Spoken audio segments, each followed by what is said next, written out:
감마요니 감마반도 감마파티사르노 양감망 카리사미 칼야낭와 파프탕와 다스다야두 바위사미티. 나는 업의 주인 업의 상속자 업으로 태어났으니 업은 나의 진적, 나의 지적, 내가 행한 선업이건 악업이건 지은 그 업에 따라 그대로 받아야만 하리라. 사두 사두 사두. 네. 안녕하세요. 네, 반갑습니다. 이제 한 달 이렇게 금방 지나가네요. 네, 그래서 오늘 이제 사실 제가 저번에도 말씀드리지만 아주 중요한 책을 여러분들이 공부하고 계십니다. 거기에 오늘은 이제 250페이지 업이라는 것 어떤 건지 거기에 대한 이제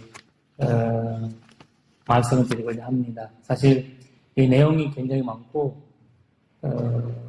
분량도 많고 내용도 굉장히 중요한 거거든요, 사실. 그래서 하나하나씩 좀 시간 가지면서 보고 그래야 되는 거고, 근데 이제 우리 시간 관계상 제가 이제 중요한 부분만 언급하면서 말씀드리고자 합니다. PPT 살짝 올려주시겠어요? 예, 2번으로 봐주시고. 여기 있네, 내가. 가르마라는 단어가 이제 업이 이제 뭐, 한글로 이제 얘기하면 업이잖아요. 그렇죠? 근데 이제 이 가르마가 우리는 이제, 이 불교에서만 얘기하는 것뿐만 아니라 그 당시에도 충분한 이 우주에서 많은 이야기를 하고 있었던 어떤 이제 주제라고 보시면 됩니다. 사실 가르마라는 뜻 하다, 만들다, 행하다 이런 뜻이 갖고 있는 겁니다. 가르마는 이제 원래는 산스크리트에서 그다음 발리어, 부처님 말씀하던 발리어의 그 단어 감마거든요. 발리어는 감마고 산스크리트는 가르마예요. 그리고 그 뜻이 뭐냐면 행하다, 만들다 이런 이제 단순한 쪽을 우리가 생각할 수 있습니다. 근데 이제 이 힌두교나 불교만 윤회 사상 얘기하는 줄 우리가 알잖아요, 그렇죠? 근데 사실 제가 이제 찾아보니까 아프리카 흑인들도 윤회라는 것을 믿고 그분들의 종교에서도 그 윤회 사상을 가르마를 얘기하고 있습니다. 그리고 폴리네시아인들도 그리고 고대의 인디언인들도 이렇게 이제 이 윤회 사상 믿고 그런 식으로 이제 그 사람들의 어떤 의식 방식을 기도 방식을 진행하는 것을 방해했습니다. 이런 여러 형태로 신앙 사상으로 이 윤회와 소개됐는데 윤회라고 할 때 빼놓을 수 없는 어떤 그 문제는 바로 업이입니다. 업설 이야기입니다. 그러면 이 책에 보시면 그 250페이지 보시면 업은 도덕적인 인과의 법칙이다 이렇게 말씀하고 있고 이 업이란 연결을 하는 상황은 바로 재상생을 얘기할 때 업을 중요하게 말씀드린다고 합니다. 불교의 근본적인 교리로 얘기하고 있고 이 두 개의 교리는 부처님이 진련하기 전에도 인도에서 충분히 얘기를 하고 있었던 주제라고 얘기하고 있죠. 근데 이거를 완벽하게 설명하고 이론적인 들을 세우는 것은 부처님이라고 말씀하십니다. 그걸 우리가 오늘 배우는 거예요. 여러분들 힌두교 공부하든 다른 어떤 이제 윤회설 믿는 종교를 공부하면 이 업에 대한 이야기는 여러 가지 나오거든요. 근데 부처님이 이 업을 어떻게 봤냐라는 것을 오늘 수업에서 말씀을 드릴 겁니다. 근데 사실 업과 업설 이야기는 굉장히 알기 어려운 문제로 얘기를 합니다. 부처님이 이 세상에서 알기 어려운 문제들이 네 가지로 설명했는데, 첫째는 이제 무다비세라고 합니다. 무다비세. 부처님에 대한 생각을 끝까지 생각해도 이 생각해서 끝이 없다는 거죠. 그만큼 어려운 주제라고 얘기하고, 무다비세, 부처님에 대한 아니면 무다에 대한 과정이 나중에 그걸 대선불교 나오는데 불성에 대한 이제 다타하겠다라는 말이 나오고 요래에 대한 말이 나오고 굉장히 졸학적으로 표현을 되는데 그 다음에는 감마위세라고 합니다. 감마위세는 오비라는 것도 생각해서 끝이 찾을 수 없다는 거죠. 그만큼 수많은 우리의 중생의 마음으로서는 이해할 수 없는 부분들이 엄청 많다는 거죠. 중생으로서. 그리고 또 하나는 이 세상, 우주의 시작과 끝이, 그리고 이 존재하는 그 모습이 이해하기가 굉장히 어렵다는 거죠.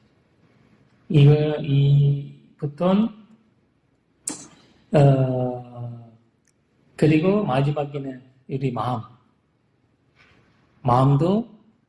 마음의 그 모습도 생각해서 끝을 볼 수가 없는.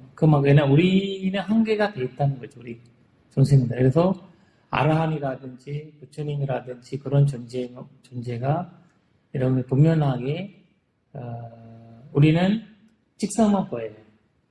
뒤에 안 보이잖아요. 나는 뒤에 볼 수가 없어요. 우리는 이렇게만 보여요. 우리는 한쪽만 볼 수가 있는 거거든요. 그러니까 이런 지혜를 갖고 있는 존재들은 이런 문제들이 해석하기가 굉장히 힘들다는 거예요.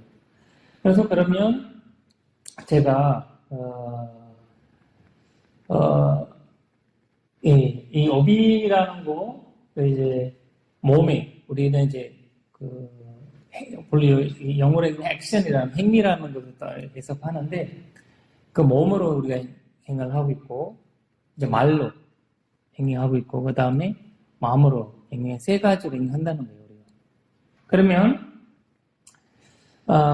이런 식으로 이제 이거 잠깐만요. 여기 참 중요한 말이 제가 처음에 시작할 때 여러분들께 이 말씀을 드렸습니다. 이 부처님께서 아빈나 바체 웨카나 수트 이런 말을 자주 관찰을 해야 되는 경이라고 말씀하십니다.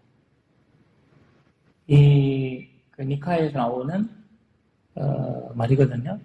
그래서 굉장히 불자는 자주 생각해야 되는 거예요. 그럼 업이라는 것은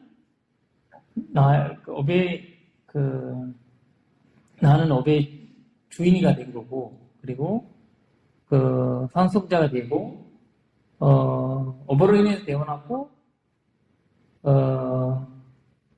업의 나의 친척이 되고, 나의 이지주가 된다. 그런 식으로 이제 얘기하면서, 업이라는 것은, 여기에 보시면, 모든 살아있는 존재는 그들 자신의 업을 갖고 있다. 이 책의 제목이 그렇게 나와 있잖아요. 대제목. 우리는 모두 각자가 업을 갖고 있다는 거예요. 굉장히 중요한 문제죠. 그러면 내가 갖고 있는 업은 뭘까?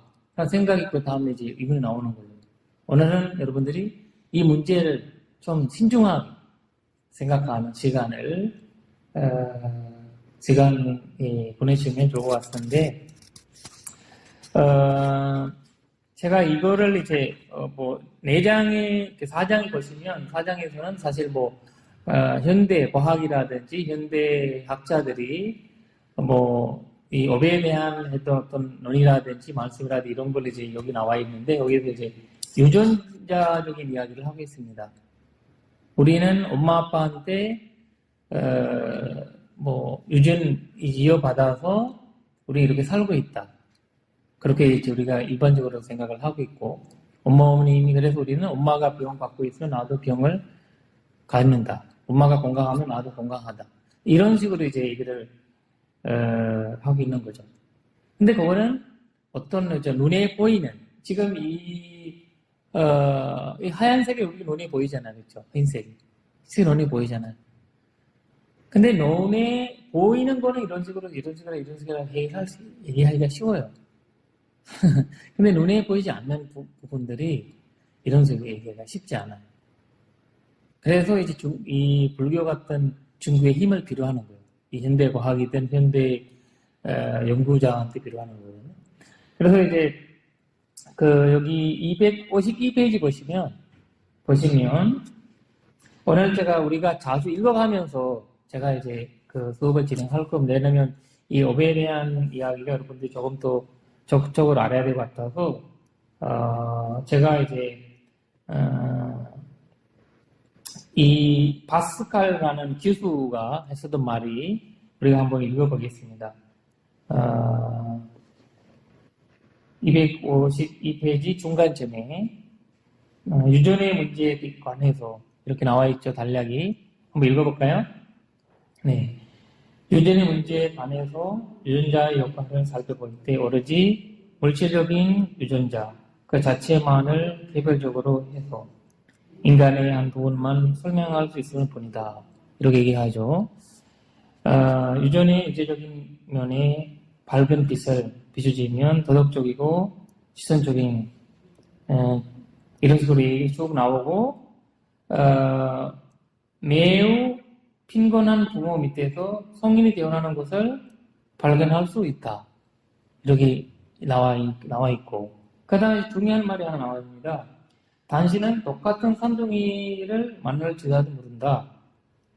즉 똑같은 유전자에 의해서 태어나고 똑같은 환경과 시대의 조건 밑에서 자라면서도 그들의 유체적 상태는 서로가 너무나 닮았지만 그들 중 하나는 전사가 되고 하나는 악마가 되는 것을 볼 수가 있다.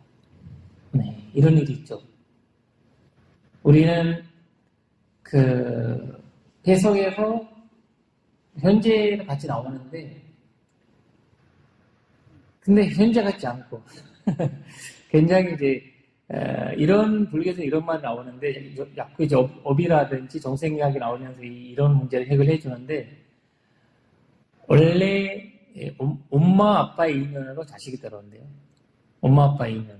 제가 이제 옛날에 우리 스리랑카의 전정 스님한테 이런 문제를 한번 제가 어릴 때 물어봤는데 그때 왜 어떤 사람은 같은 자매끼리 서로 그냥 적이 되는 경우가 많잖아요. 적이 되는 경우가 많은데 왜 그럴까? 엄마의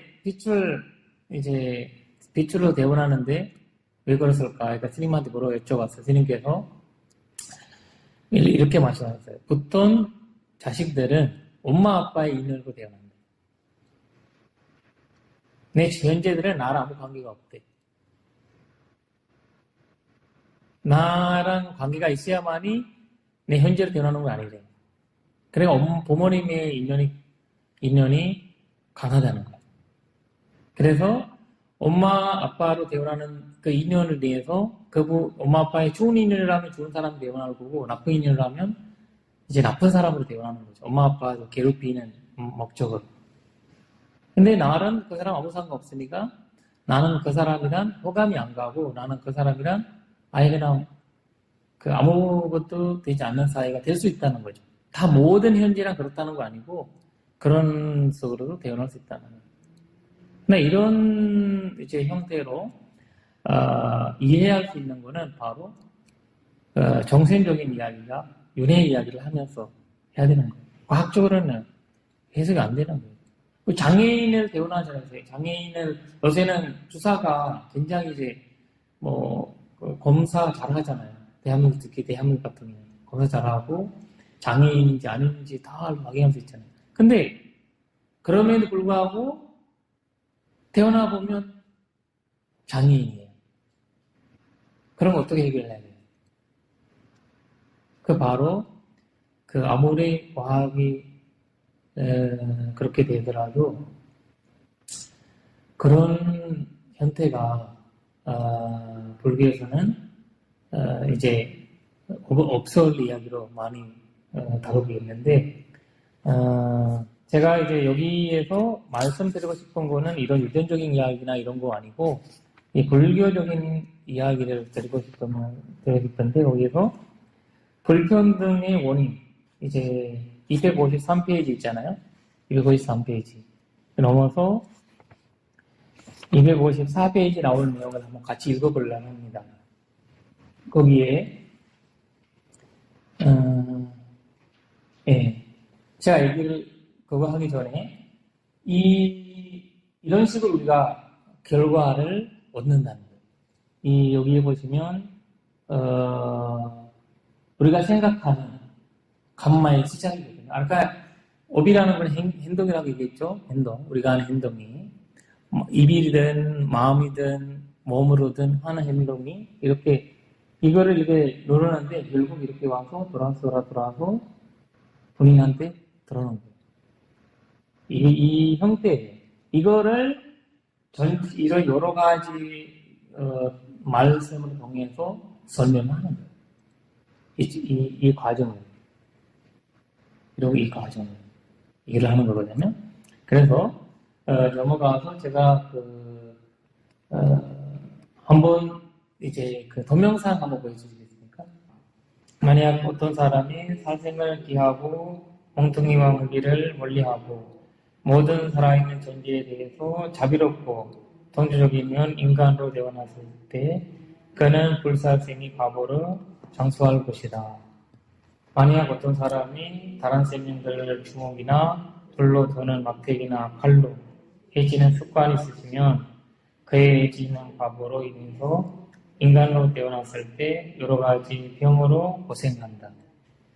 만약 어떤 사람들이 해지는 습관이 없으면 그의 해지지 않는 과보로 인해서 인간으로 태어났을 때 그는 건강한 생활을 누리게 된다. 만약 어떤 사람이 선지를 지내고 아픔하고 하찮은 말에도 자정을 내고 화를 잘 부리고 악의가 있고 경계심이 있으면 그의 선지를 인간으로 태어났을 때 얼굴이 못생기게 된다. 만약 어떤 사람이 분노하지 않고 아파하지도 않고 목적인 말에도 잡으면서 화는 악의 경계심을 내는 마음이 없으면 그의 인간으로 태어났을 때 얼굴이 아름답게 된다. 이렇게 나오죠. 그 다음 페이지. 만약 어떤 사람이 질투심이 있고 다른 사람이 갖고 있는 것과 그들의 존경과 명예를 받는 것을 그의 마음이 질투심으로 가득 차면 그의 질투의 값으로 인해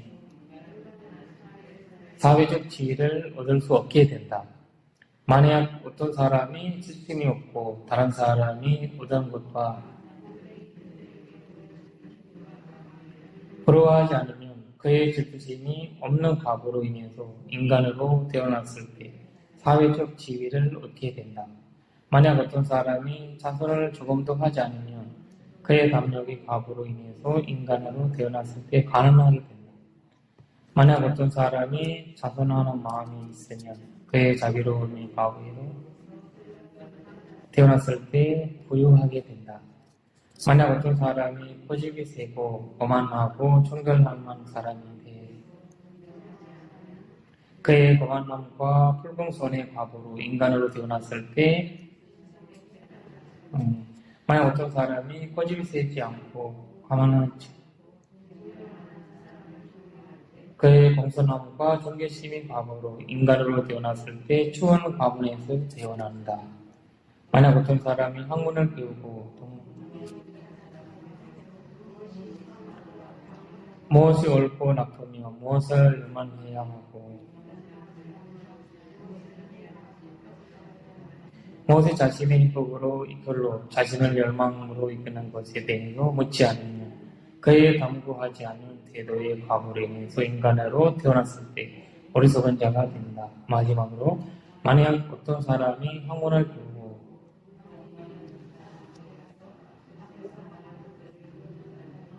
그에 담과하는 태도의 과거로 인해서 인간으로 태어났을 때에는 그는 중요한 사람이 된다. 네. 우리 문제 해결 다 되죠. 네. 이것은 사실, 부처님이 이 경전에서 말하던 걸 우리가 이제 인급하는 거거든요. 그러니까 우리가 뭐 만들어서 얘기하는 거 아니라, 이 세상에서 이 업을 제일 정확하게 말씀하실 수 있었던 분이 바로 부처님인데, 부처님께서 이런 식으로 이 업에 대한 이야기를 하고 있는데, 그럼 우리는 이런 식으로 살아가고 있고, 사실 이 부분은 이런 데에서 벗어나지 못하는, 내가 했던 행위에서는 그 결과 내가 책임자라는 거죠. 나 대신 누군가 해줄 수 없는 거예요. 그래 억울한 거잖아, 그렇죠? 아니 하느님이 부처님 나 대신 이분한테 벌레 해주세요. 억울한 거죠. 그러나 이 세계에서 굉장히 중요한 포인트가 내가 하는 모든 행위 외에 되돌아오는 거, 리액션이 있다.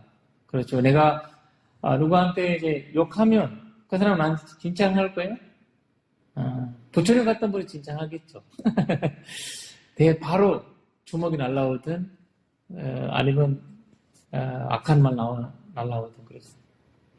가는 말 보여야 오는 말 겁다. 여기 얘기하잖아요. 그래서 우리가 우리 알게 모르게 이런 업에 대한 이야기를 사상을 알고 배우고 얘기하고 있는 거예요. 근데 그 지혜로 받아야 되는 거예요. 지혜롭게 받아야 돼야만 사람들이 이 세상에서 이거는 바로 인과법칙이에요.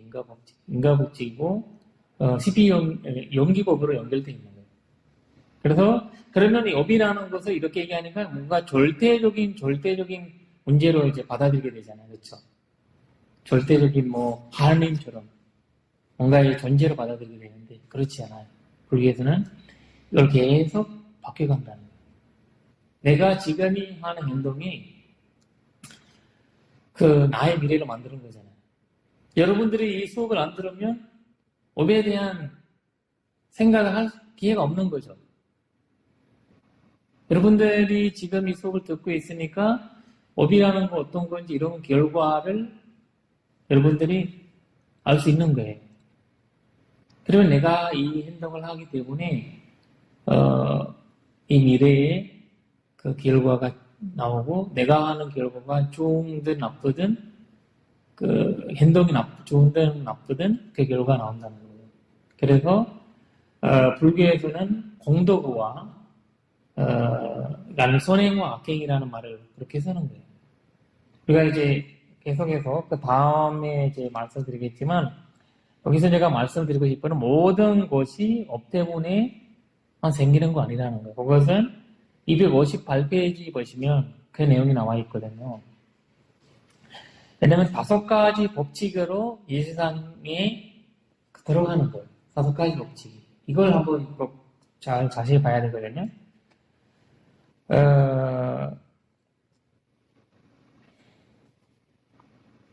불교에서는 이 모든 힌두교든 다른 지금까지 윤회의 업에 얘기하던 분들은 무조건 절대적인 업의를 얘기하고 있어요.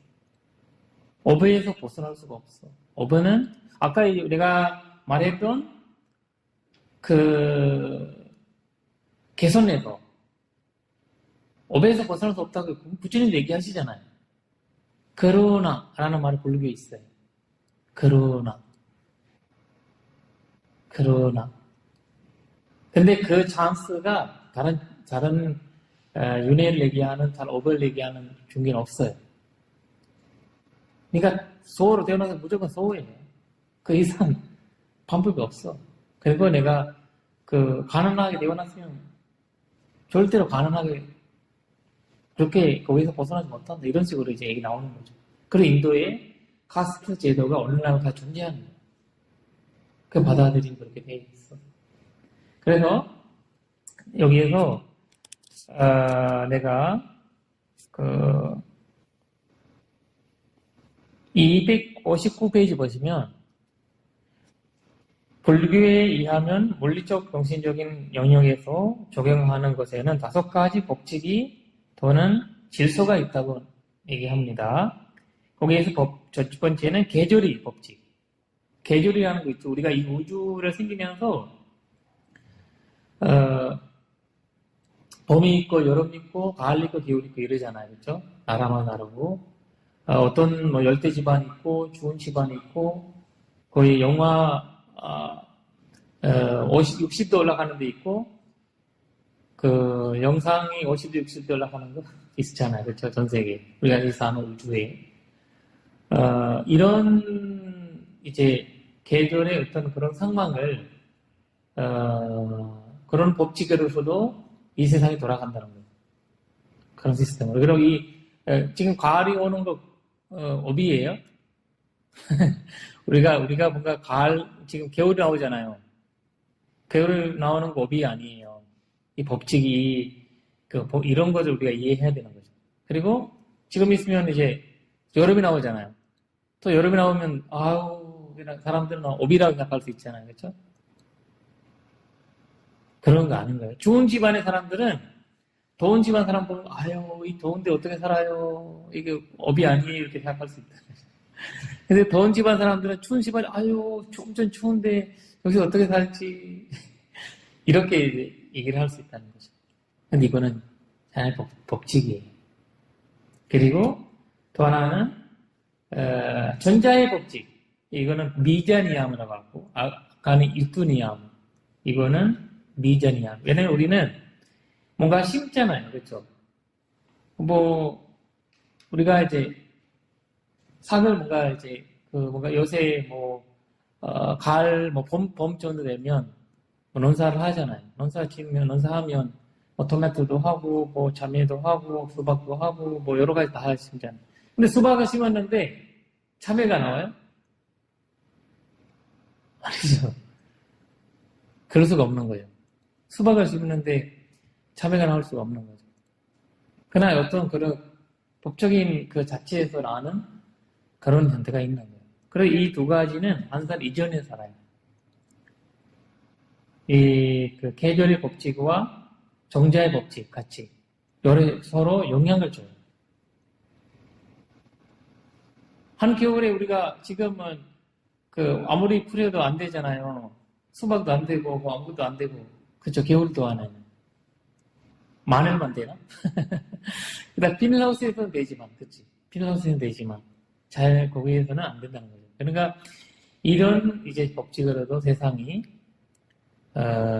근데 이 법에 대한 이야기를 모르는 사람들은 그런 걸 업으로 받아들이는 거지. 업이다. 이렇게 얘기를 조금만 추우면 업이다. 조금 더우면 업이다. 이렇게 생각하는 거죠. 그리고 세 번째 같은 경우에는 제가 간단하게 말씀드리고 가는 겁니다. 우리 시간 관계상 너무 많아서 공부할 거. 그리고 네 번째 나르마의 법칙이라고 합니다. 나르마 법칙. 이거는 사실 부처님과 보살이 관련 어떤 이제 법칙인데 이 부처님이나 보살이 태어나게 되면 이 세상의 형태를 바뀌는 거예요. 그만큼 이제 영향을 줄 수 있는 존재거든요. 그런 이제 나르마의 법칙으로 나오고, 그 다음에 마지막으로 이제 마음의 법칙이라고 하는데, 이거는 이제 굉장히 중요한 우리가 이제 정생을 사람의 마음을 얘기할 수 있는 거, 그 다음에 정생을 볼 수 있는 거, 이거는 선정 상황에서 가능한 이야기예요. 선정한 사람. 당신은 이런 사람이다. 당신은 이런 분이다. 그리고 그런 것들은, 그리고 다음 생은 그렇게 태어날 거다. 이런 적인 이야기를 할 수 있는 어떤, 그런,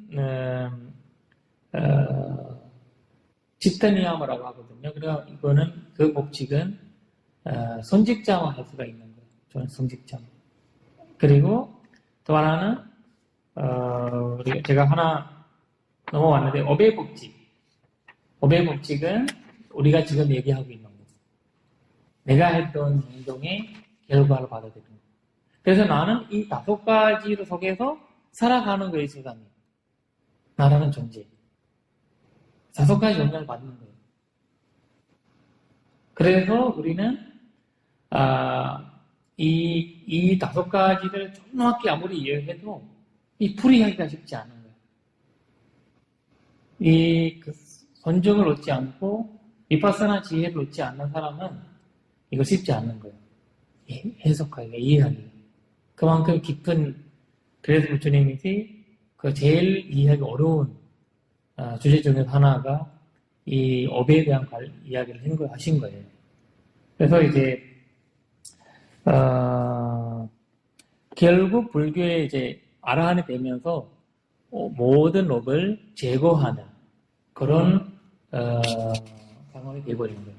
그러면 아라한도 업은 갖고 있어야 돼요. 부처님도 업을 가졌어요. 아시잖아요. 부처님도 머리 아팠어요. 아유, 부처님은 계속 머리 아픈 병을 갖고 있어요. 머리 아픈 말은 뭐지? 머리 두통. 머리 두통을 갖고 있었어요. 그리고 설사, 위장장애 갖고 있었어요. 그런 것들이 부처님이 본인께서 말씀하시고 난 전생 업을, 이 책에도 나오고 우리 나오는데 전생에 있었던 업이, 업을 본인이, 우리도 병생이 갖고 있는 병들이 있어요. 그냥 일반 뭐 감기 걸리고 뭐하고 병 아니고, 아까 얘기했죠? 뭐 계절 문제 때문에 독감 맞았는데 아유 업 때문에 독감 걸렸다 이런 건 아니에요. 그러나 이런 말고 우리가 타고난 병들이 있을 거예요. 우리 다. 그런 거는 불교에서는 이런 업에 관련된 거예요. 왜냐면 예를 들어 말씀드리면 스리랑카에도 유명한, 이제 지금도 현재 유명한 스님 계시는데, 그 스님이 법문 때문에 유명하시고 사람들한테 이제 많이 인기 있는 스님이신데, 그 스님이 법문만 끝나면 머리가 엄청 아프대. 이거 그냥 머리 두통이 이거를 부서지는 느낌이래. 그래서 그거를 20년 스님이 계속 이제 갖고 사는 거예요. 말을 하고 나면 굉장히 두통이 뛰고, 그래서 20년 갖고 계시는데 계속 약을 먹고 하루에 그냥 이만큼 약을 먹는데 20년도. 근데 이 스님이 계속 지금 이제 65세 되는데, 근데 50세 정도 될 때 결정 하나 있대. 약으로만 이거를 해결할 수는 없다. 그러면 나는 이거 업이다. 받아들인 거지. 이런 업으로 인해서 나는 이걸 바꾸기 시작해야 된다. 그래서 이 스님이 머리 두통을 가지는 것도 찾아가서 도와주고, 고쳐주고, 뭐 이런 거 해주고, 그리고, 스님들의 요양병을 만들었어요. 만들었고, 굉장히 많은 노력을, 치료도 받으면서 많은 노력을 했는데, 지금은 그것도 사라졌어요.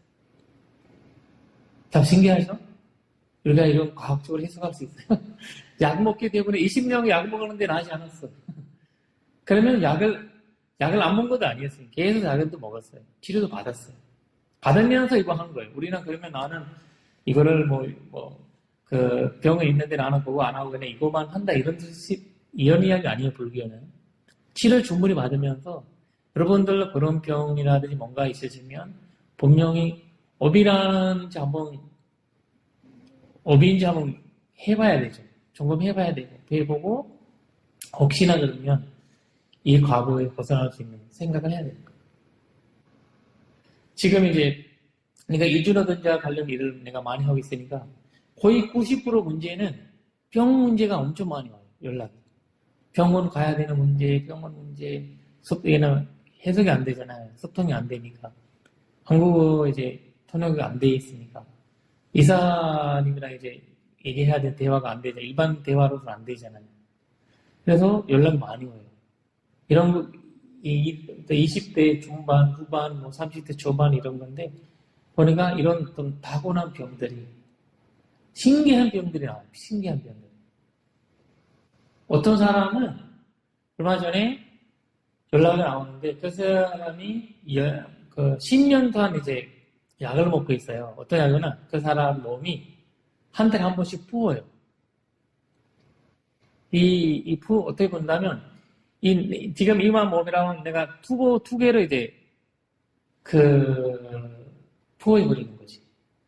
옛날에 아이들이 보시는 어떤 이제 영화가 있었는데, 헐크라는 그 영화, 이렇게 괴물 몸이 나오고 이런처럼 이제 부어가지고, 이 손 하나가 이만큼 돼버려요. 딱 하루에. 하루 그걸로 이제 막 몰미 나가지고 숨을 못 쉬어가지고 이렇게 난리지는데 그 다음날 없어요.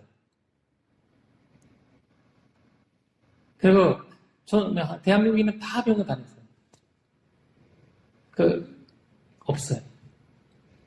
치료 방법이 없어요. 찾을 수가 없는 원인.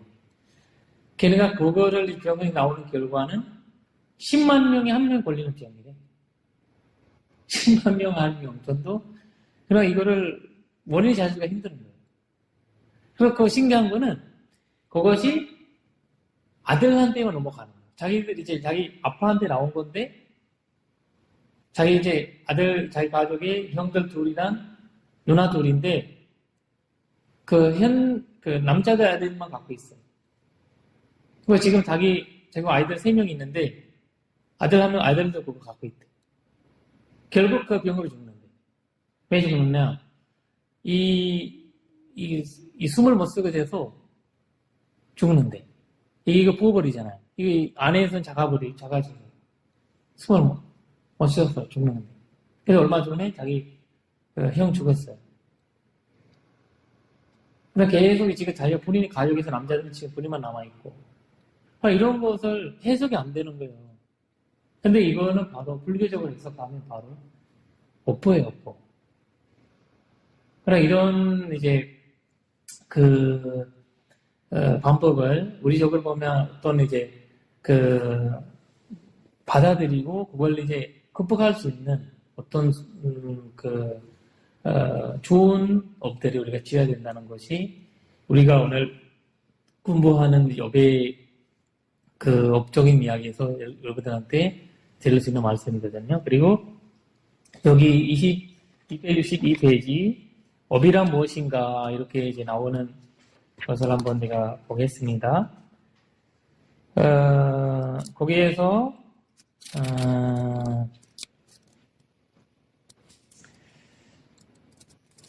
제가 넘어가서 사실 이 아비다르마 이야기가 많이 나옵니다. 아비다르마 이야기 나오는데 왜냐면 이 다음생이라든지 업이라든지 이런 얘기를 할 때 이거를 분석해 버릴 때 다음생에 연결을 하고 얘기를 할 때 있던 아비다르마적인 이야기를 많이 하거든요. 그래서 아비다르마의 여러 이야기는 있는 그대로 나는 말씀을 드리겠습니다. 거기에 제일 마지막에 있으면 마지막 보시면 업의 여기 263페이지 그때 보시면 업의 작용에서 그것이 가장 중요한 특성을 마음이다. 우리의 모든 말과 행위는 우리가 경험하는 순간에 마음 또는 의식 속에 재생된다. 마음이 조심스럽지 않으면 육체의 행위가 조심스럽지 못하면 말하는 것이 조심스럽지 못하면 생각하는 것도 조심스럽지 못한다. 마음이 조심스러워지면 육체의 행위가 조심스러워지고 말이 조심스러워지면 생각이 조심스러워진다. 이런 거예요. 이렇게 이 말이 마음이 모든 상태들을 이끌어 간다는 거거든요. 마음이 제일 주인인데 이거 아타사린이라는 건데 이거 주석서예요. 아비다르마 주석서거든요. 무더거사 스님께서 서서히 주석서에 나오는 이야기인데 그 다음 페이지 보시면 264페이지 마음이 그것들을 만든다. 만약 사악한 마음을 갖고 말라하거나 행동하면 마치 수레바퀴가 수레를 끄는 동물의 발구름 달아갔듯이 고통이 그를 달아나는 것이다. 달아간다는 거죠. 이거는 사실 우리가 법규경의 첫 번째 개성이 그거거든요. 첫 번째 개성. 보시면 두 번째 개성이 법규경을 보시면 마음이 주인이라는 게 나오고 내가 하는 행동에 달아서 결과가 나온다는 거예요. 마치 내 그림자가 나를 따라다니는 듯이. 결과가 나타난다는 거죠. 그래서 업이라는 것을 이 두 가지로 나눠지는 거지. 첫 번째는 선왕업, 선왕업과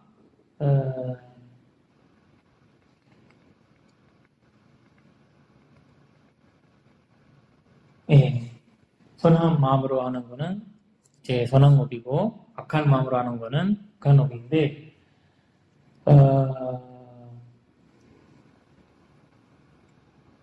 이 말이 여기서 이제 얘기를 해석은 되는 거거든요. 그래서 우리는 하는 행동이 어떤 거든 그 결과가 나올 수 있는 이 볼기에서 계율을 중요하게 여기는 건 이거 때문에 계율 오게 얘기하고 밝게 얘기하고 쉽게 얘기하고 이런 거를 얘기하는 거는 사실 이 업을 치는 것을 선환적인 업을 많이 치려고 계율의 목숨 계율 찍는다고 해서 깨달음 얻는 건 아니에요. 계율 찍는다고 해서 깨달음이 뭐 내가 열반에 들어간다는 건 아니에요. 그러면 나는 계율을 잘 찍는 사람인데 부처님이 삼법이 연기법을 이해하지도 못하는데 깨달음은 못 얻어요. 이 업에 관련 이야기를 좋은 업들이 지우고 나쁜 업들이 줄이기 위해서 이 계율을 사용하는 거예요, 사실. 그걸 꼭 명심해야 되는 거거든요. 그래야만이, 왜냐면 나는 우리가 이제 돌 많잖아요, 돌이 여기 돌이 많다고 생각하세요. 근데 그 안에 보석들도 있어요, 보석. 저기인데. 보석이 이렇게 있어도 돌이랑 같이 있으면 보석도 돌과 같은 거예요. 근데 그 보석을 건져내가지고 닦아가지고 해야 반짝반짝 해버리잖아요. 그것이 바로 계율과 비슷한 거예요. 우리가 건져내가지고 깨끗하게 만져버리면 이 반짝반짝 빛나게 되는 거예요. 그래서 이 업이 빛나기 시작하는 거죠. 그러나 좋은 업을 지우기 시작하는 거예요. 그러니까 이 계율의 기능이 굉장히 중요하다는 거예요. 그래서 보살이라든지 이런 것들, 특히 이제 그 스님들이 한 달에 한 번씩 보름날에 보살기하고 이런 걸 하는 거는 이 계율의 중요성을 얘기를 하는 겁니다. 그리고 다시 한번 이제 말씀을 드리면 이제 그 266페이지 보시면 200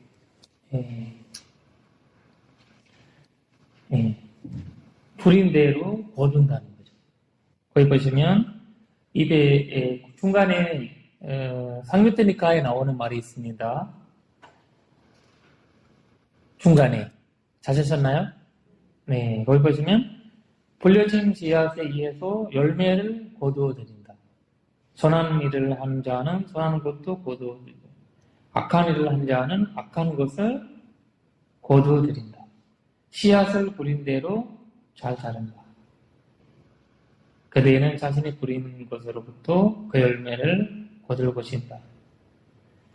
이거는 다하디상 와프제비당 야디상 하르테 발람 이렇게 얘기합니다.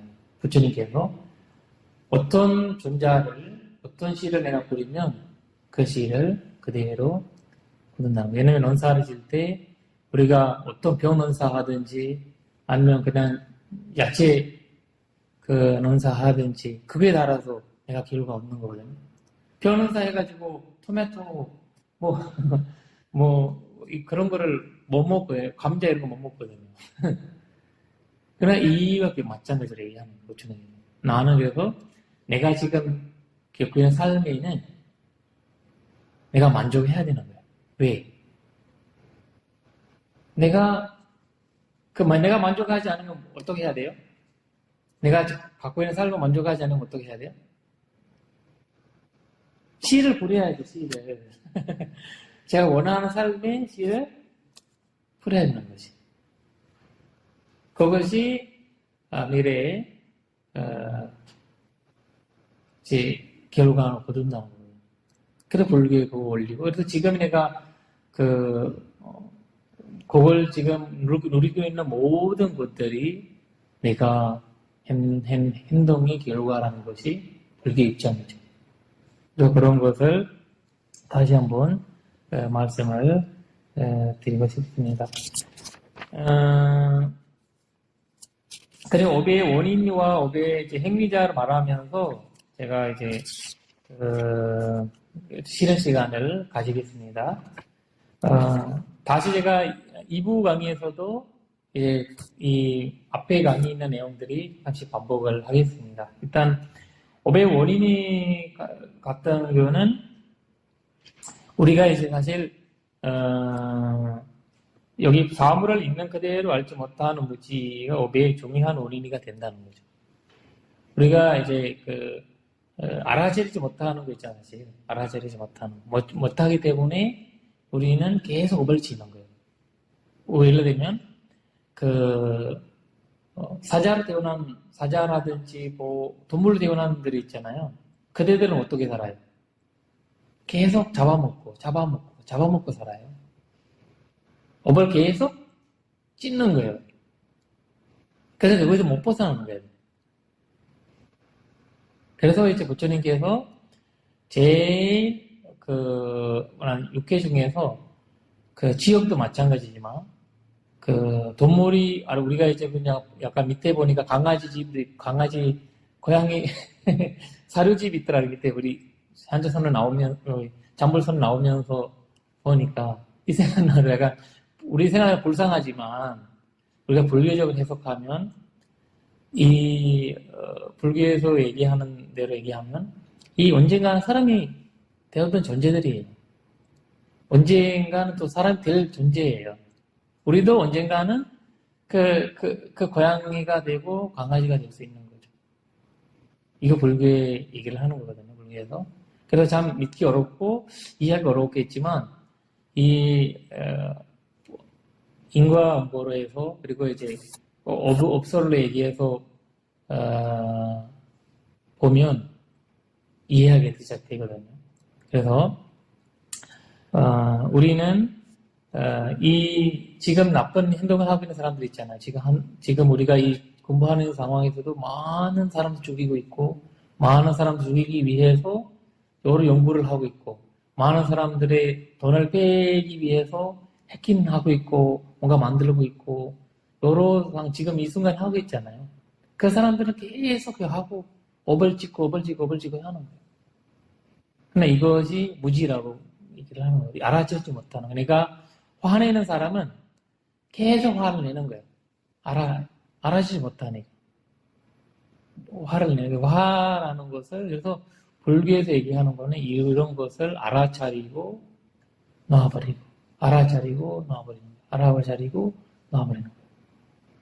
들었다 놨다 하는 거예요. 말하면 들었다 놨다 하는 거예요. 우리가 이제 이거를 이런 방식으로 우리가 지혜를 키워야 된다는 것이 이야기인데, 그러면 또 하나는 업의 행위자 누군가 이 문제가 나오죠. 왜냐면 이 영원한 사람이 돼야지 불교에서 또 무상무하고 얘기하면서 업은 진짜 있다라고 얘기하고 이런 거 약간 헷갈리는 부분이거든. 사실 헷갈리는 부분이에요. 어떤 사람이 받는가? 불교에서 늦춰서 늦지 않는 이런 말을 하는데 나도 아니고 나 아닌 사람도 아니고 얘기를 하는 거예요. 왜냐면 어릴 때 혹시 사진 한번 어느 집에 가보세요. 어릴 때 사진 보시면 여러분이라고 믿겠어요? 믿기 어렵죠. 우리는 왜? 우리는 이제 1살, 2살 때 사진 보면 우리도 기억도 안 나잖아요. 기억도 안 하지 않는데 엄마하고 얘기하고 누가 얘기하니까 우리라고 얘기하는 거잖아요. 근데 지금 보면 알아. 완전 다른 존재죠. 그와 마찬가지. 우리는 이해할 이 바뀌는 것이라는 걸 불교에서 그래서 무아 혼자만 보면 안 돼요. 무상과 같이 봐야 돼요. 그래서 무상과 무아는 같이 봐야 돼요. 다로 보게 되면 문제가 돼버려요. 그래서 부처님 한 세트를 얘기하는 이유가 있어요. 한 세트. 불교에서는 이 기어리 부분에서 기어리를 공부할 때 세트를 얘기하는 이유가 있어요. 그래서 세트를 같이 봐야 되거든요. 그러니까 이제 무상이기 때문에 무아로 이제 해석을 하는 거예요. 이제 무아 그런 과정이기 때문에 괴로움을 우리가 느끼고 이렇게 하면서 근데 사선제를 이해해야지 발전도를 이해되는 거예요. 발전도를 이해하면 사선제도 이해해야 되거든요. 발전도만 따로 배가지고 이해하려고 하면 안 돼요. 그래서 이런 거 불교에 있는 기호 공부하실 때 이런 교리를 공부하시 여러분들이 조심해야 되는 부분이 그래요. 그렇지 않으면 자꾸 왔다 갔다 하고 이해도 안 되고 뭔가를 이렇게 돼버리거든요. 그래서 업설을 얘기한 윤회만 쭉 얘기하면 안 되고 업이랑 같이 연결해서 윤회를 배워야 되거든요. 윤회만 딱 얘기해버리면 다 허무주의를 가지게 되고 뭔가 절대주의를 가지게 된다는 거죠. 그래서 그런 이제 말씀드리면서 오늘은 이제 이번 강의 마무리하도록 하겠습니다. 좀 10분 쉬었다가 2부 강의 시작하도록 하겠습니다.